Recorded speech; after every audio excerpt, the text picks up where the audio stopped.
Bonjour à tous, nous arrivons dans une période essentielle de notre calendrier. Nous arrivons à un jour qui illumine tout le mois. C'est l'Ag BaOmer, le 33e jour de l'Omer. Alors reprenons le contexte si vous le voulez bien, même s'il est déjà largement connu. Nous avons commencé à compter les jours le deuxième soir de Pessah. Tous ces jours qui séparent donc Pessah, la sortie d'Égypte, du don de la Torah à Shavuot. 49 au total, le 50e jour étant la fête elle-même.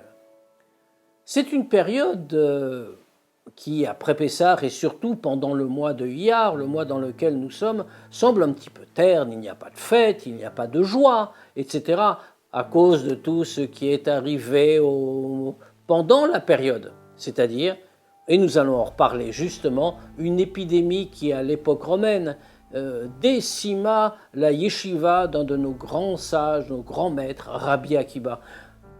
Les décima, oui, 20 000 élèves, qui moururent d'une épidémie justement pendant cette période. Donc, une coloration de tristesse. M'arrive l'Ag BaOmer, le 33e jour de la période. Alors, Shavuot est maintenant très proche et nous l'attendons bien sûr avec une impatience grandissante, ce qui est un des sens du décompte. Mais le 33e jour marque quelque chose. Il a plusieurs sens. On sait que c'est le jour de la Iloula, du départ de ce monde de Rabbi Shimon Bar Yochai, auteur du Zohar. En soi, cela donne une flamme, une lumière particulière à la journée. Mais aussi, c'est le jour où les élèves de Rabbi Akiba cessèrent de mourir. Le jour où l'épidémie s'arrêta. Voilà qui est important. Mais que s'est-il passé? Qu'est-ce que c'est que cette épidémie? Épidémie étrange, puisqu'elle frappe eux, et uniquement eux, mais eux tous, les élèves, les disciples de Rabbi Akiba. Alors après, Rabbi Akiba recommencera une yeshiva, il aura d'autres disciples, bien sûr, dont Rabbi Meir, Rabbi Shimon, mais donc des très grands disciples. Ils ne seront jamais plus des dizaines de milliers, ils seront quelques-uns, et continueront le judaïsme qui s'est transmis par eux, ce sont nos grands maîtres.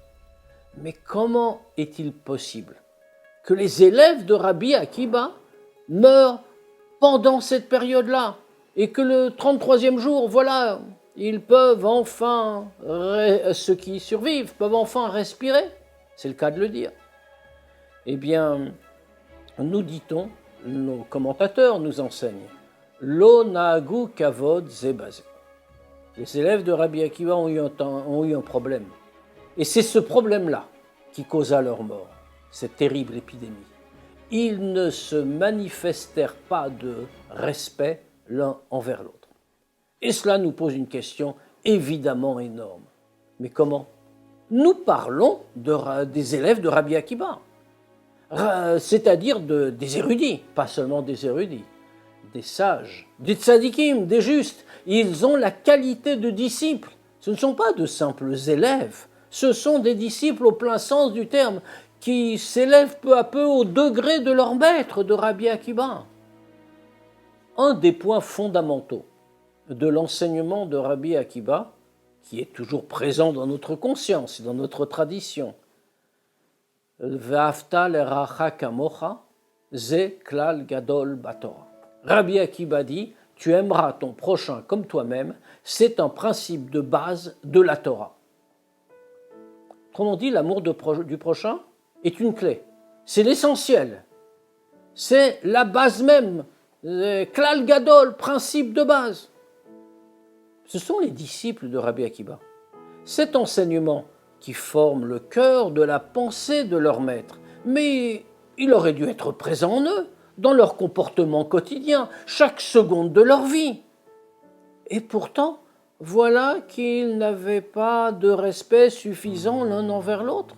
Mais où est l'amour du prochain? S'il n'y a pas de respect pour l'autre, comment est-il possible qu'on reproche ça aux élèves de Rabbi Akiba? Et ici, nous avons une grande leçon. En réalité, on ne peut pas imaginer une seule seconde que l'amour du prochain leur ait manqué. Encore une fois, c'est l'enseignement de base de leur maître. Sinon, ils ne sont pas des disciples dignes de ce nom. Donc, ils en étaient pénétrés, au contraire. Mais ils avaient une conception particulière de cet amour du prochain, et logique, et même légitime. Comme ils étaient des disciples d'un grand maître et qu'ils entendaient s'élever spirituellement, de degré en degré. Chacun d'entre eux avait trouvé son propre chemin d'élévation. Pourquoi? Bien parce que chacun est différent, chacun a des qualités particulières et chacun les avait développées afin de s'élever, d'arriver au plus haut.